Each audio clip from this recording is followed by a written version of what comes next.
Yan, dito naman tayo sa kilala.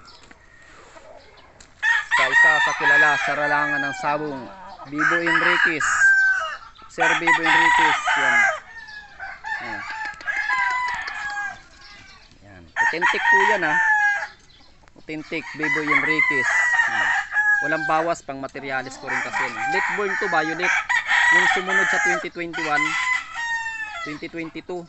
Ito nga yun. Yan, late born na violet.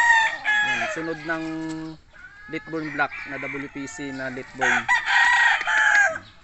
Mabait yan. Derby size. Yan. Yan.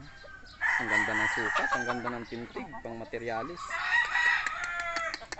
Buong buo yan guys. Oh. Authentic po yan ha. Solid yan. Gagamitin nating materialis yan para sa parapol.